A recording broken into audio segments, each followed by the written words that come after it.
শ্রীকান্ত চরিত্র। শরৎচন্দ্র চট্টোপাধ্যায়ের শ্রীকান্ত উপন্যাসের প্রথম পর্বে শ্রীকান্তের চরিত্র এক গভীর সংবেদনশীল, মানবিক ও পর্যবেক্ষণশীল ব্যক্তিত্ব হিসেবে গড়ে ওঠে। তার শৈশব থেকেই জীবনের অনিশ্চয়তা, নিঃসঙ্গতা ও গ্রামীণ জীবনের বহুমুখী অভিজ্ঞতা তাকে মানসিকভাবে পরিপক্ক করে তোলে। পিতৃহীন শ্রীকান্তের বেড়ে ওঠার পরিবেশ ছিল কঠোর বাস্তবতায় পূর্ণ, কিন্তু সেই বাস্তবতার মধ্যেই তার মন গড়ে উঠেছে কল্পনাপ্রবণ, কোমল এবং প্রশ্নমুখর। মানুষের প্রতি গভীর সহানুভূতি ও আকর্ষণ তার চরিত্রের অন্যতম বৈশিষ্ট্য। শিশুকাল থেকে শ্রীকান্ত পরিচিত হয় নানা চরিত্রের সঙ্গে: ইন্দ্রনাথ, রাজলক্ষ্মী, অন্নদাদি প্রমুখ। প্রতিটি সম্পর্ক তাকে নতুন অভিজ্ঞতা দেয়, আর প্রতিটি অভিজ্ঞতা তার মানসিক জগৎকে আরও বিস্তৃত করে। রাজলক্ষ্মীর প্রতি তার অনুভূতি নিছক প্রেম নয়, বরং এক গভীর টান ও অনির্বচনীয় আকর্ষণ, যার ব্যাখ্যা সে নিজেও খুঁজে পায় না। এই টান তার কল্পনায় রাজলক্ষ্মীকে এক রহস্যময় অবস্থানে তুলে ধরে। শ্রীকান্তের মনে নারী জীবন, সমাজের নিষ্ঠুরতা এবং বঞ্চনার প্রতি এক গভীর সহানুভূতির জন্ম হতে দেখা যায়। ইন্দ্রনাথের সাহসিকতা ও দুঃসাহসী স্বভাব শ্রীকান্তকে আকৃষ্ট করলেও সে নিজে সেই পথের মানুষ নয়, বরং সে অন্তর্মুখী, চিন্তাশীল এবং আবেগপ্রবণ। তার মধ্যে বন্ধুত্বের প্রতি অটল বিশ্বাস ও বিশ্বস্ততার পরিচয় পাওয়া যায়। মানুষের দুঃখ, কষ্ট, অন্যায়, অবিচার তার মনকে ব্যথিত করে। এই সংবেদনশীল মনই তাকে জীবনযাত্রার প্রতি এক গভীর দার্শনিকতা প্রদান করে, যা উপন্যাসের প্রথম পর্ব থেকেই ফুটে ওঠে।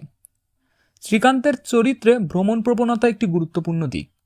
সে অস্থির, ঘরছাড়া জীবনে অভ্যস্ত, মুক্তির আকাঙ্ক্ষা তাকে বারবার নতুন পথে ডাকে। এই ভ্রমণ শুধু বাইরের নয়, আত্ম অন্বেষণের পথও বটে। সে নিজের ভিতরের প্রশ্নের উত্তর খুঁজে বেড়ায়। পৃথিবীকে দেখার তার দৃষ্টিভঙ্গি সাধারণ মানুষের মতো নয়, সে ক্ষুদ্র ঘটনায়ও জীবন দর্শন দেখতে পায়। সব মিলিয়ে প্রথম পর্বে শ্রীকান্ত এক মানবিক, কৌতূহলী, দার্শনিক ও অনুভূতিশীল চরিত্র হিসেবে প্রতিভাত হয়।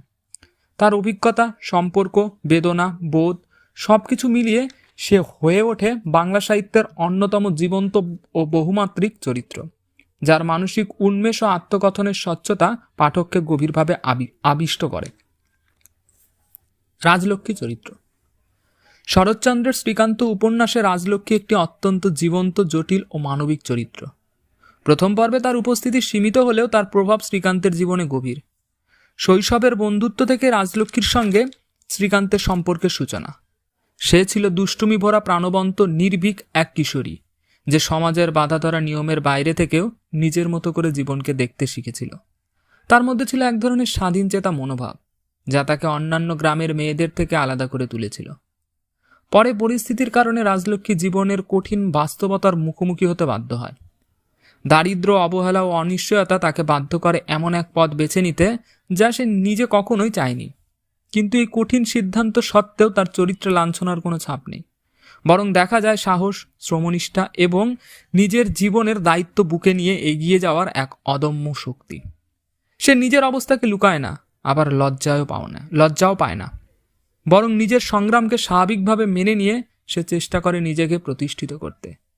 শ্রীকান্তের সঙ্গে পুনরায় দেখা হলে রাজলক্ষ্মীর ভাষা, আচরণ ও সংযমে পরিবর্তনের ছাপ স্পষ্ট হলেও তার অন্তরের মাধুর্য ও শৈশবের স্নেহ অটুট থাকে। শ্রীকান্তের প্রতি তার টান, অন্যদিকে শ্রীকান্তের দ্বিধা, এই দুই মিলেই তাদের সম্পর্ককে করে তোলে জটিল এবং হৃদয়স্পর্শী। রাজলক্ষ্মী কখনো আক্রোশ দেখায় না, কখনো অনুনয় করে না, বরং বাস্তবতা ও আবেগের সূক্ষ্ম মিশ্রণে সে নিজের অবস্থান শ্রীকান্তকে জানান দেয়। রাজলক্ষ্মীর চরিত্রের সবচেয়ে উল্লেখযোগ্য দিক হলো তার মানবিকতা। সে যেমন বাস্তববাদী, তেমনই সংবেদনশীল।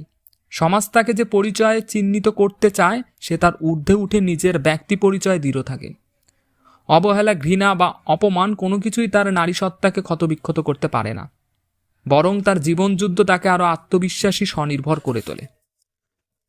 শরৎচন্দ্র রাজলক্ষ্মীকে শুধু করুণার প্রতীক করেননি, তাকে শক্তি, আত্মসম্মান ও আবেগের এক নানা রঙে গড়ে তুলেছেন। তার হাসি, ব্যথা, সংগ্রাম ও ভালোবাসা সব মিলিয়ে রাজলক্ষ্মী বাংলা উপন্যাসের অন্যতম স্মরণীয় চরিত্রে পরিণত হয়েছে। প্রথম পর্বে তার উপস্থিতি যতটুকুই হোক, তা শ্রীকান্তের জীবন দর্শনকে যেমন বদলে দেয়, তেমনি পাঠকের মনেও অম্লান ছাপ ফেলে যায়।